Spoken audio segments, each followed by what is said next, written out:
नमस्कार, डी24 speed news channel तुम्ही पाहू शकतात। शिंदखेडा तालुक्यातील रुदाना गावातील आदिवासी विद्यार्थ्यांना शिक्षणापासून वंचित ठेवण्याचं काम काही अधिकाऱ्यांच्या माध्यमातून होत आहे।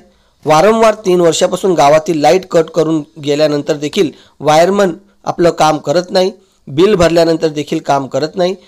शानाभाऊ बाबू पवार यांनी विविध योजनेचे पैसे मंजूर केल्यानंतर देखील काही अधिकारी टक्केवारी मागतात असा आरोप शानाभाऊ पवार यांनी यावेळी शिंदखेडा येथे केला। यावेळी त्यांची प्रतिक्रिया।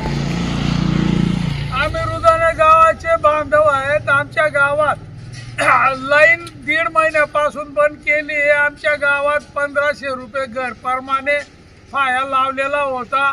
फाया लावून मीटर बसून दिले, पण तो मीटर लगेच कट करून दिले 1 महिन्यात। व तुमच्यावर थकबाकी आहे। थकबाकी होती ती आम्ही भरून दिली 2 महिन्यापूर्वी, तरी सुद्धा लाईन नाही। आमच्यावर एवढा अन्याय आहे। आमच्या गावातील जे विद्यार्थी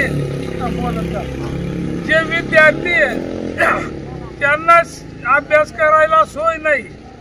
व आमच्या गावात जे काही बांधव आहे, आदिवासी बांधव, यांच्यावर एक खूपच अन्याय लाईन वाल्यांनी केलेला आहे। तरी आमच्या गावाला लाईन यायलाच पाहिजे। आमच्या गावाला लाईन यायलाच पाहिजे। आमच्या मुलांना अभ्यास करायला सोय व्हायलाच पाहिजे। व जे काम झालेले आहेत त्यांची पेमेंट मिळायला पाहिजे। जे काम झालेले आहेत त्यांचे पैसे मिळायला पाहिजे। गावात जे काही काम केले आहे ते कामाचे पैसे मिळत नाही। व टक्केवारी कपिल वाघ यांनी टक्केवारी घेतो, जास्त पंचायत समितीला भर देतो। अन्याय म्हणजे आपलं काहीच होत नाही। कुठं अन्याय आहे, कुठं काय आहे, तो दादागिरीमध्ये भाषण करतो। व जे ग्रामपंचायतीचे 2 शिपाई त्यांना 10 वर्ष पूर्ण झाले व आता लागलेले एक जण 4 महिना झाला त्याचे ऑनलाईन झाले, त्यांना परमानंट केले। व हे 2 लोकांना अजून 24 महिन्यापासून पेमेंट नाही। कसे त्यांचे मुलं बाळ उपस्थित राहता, वाईट दिवस येऊन लागतो त्यांच्यावर, तरी आमच्यावर अन्याय होतो। तो अन्याय दूर व्हायला पाहिजे, व्हायलाच पाहिजे।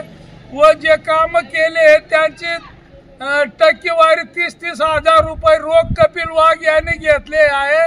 व बागुल इंजिनियर एक अंगणवाडी मंजूर झाली तर 2 बांधायला लावले, दोघींचे पैसे भेटले नाही। एक मुतारी, एक हाड, पाण्याची हाड यांचे पैसे भेटले नाही। व सांडपाणी घनकचरा यांचे पैसे 1 रुपया मिळाला नाही।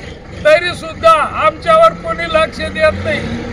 सरकार सुद्धा दुर्लक्ष करतो।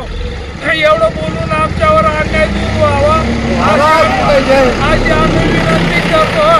आमच्या गावाला लाईन यायलाच पाहिजे। आमच्या गावाला लाईन यायलाच पाहिजे। आमचे झालेले कामांची पेमेंट व्हायलाच पाहिजे। आमच्या गावाला झालेले काम याची पेमेंट व्हायलाच पाहिजे।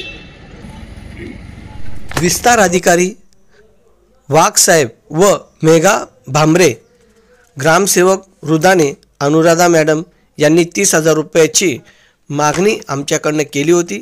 तुम्ही 30,000 दिले नाही तर तुमचं लाईट बिल येणार नाही, काढणार नाही असा आरोप देखील त्यांनी यावेळेस केला होता।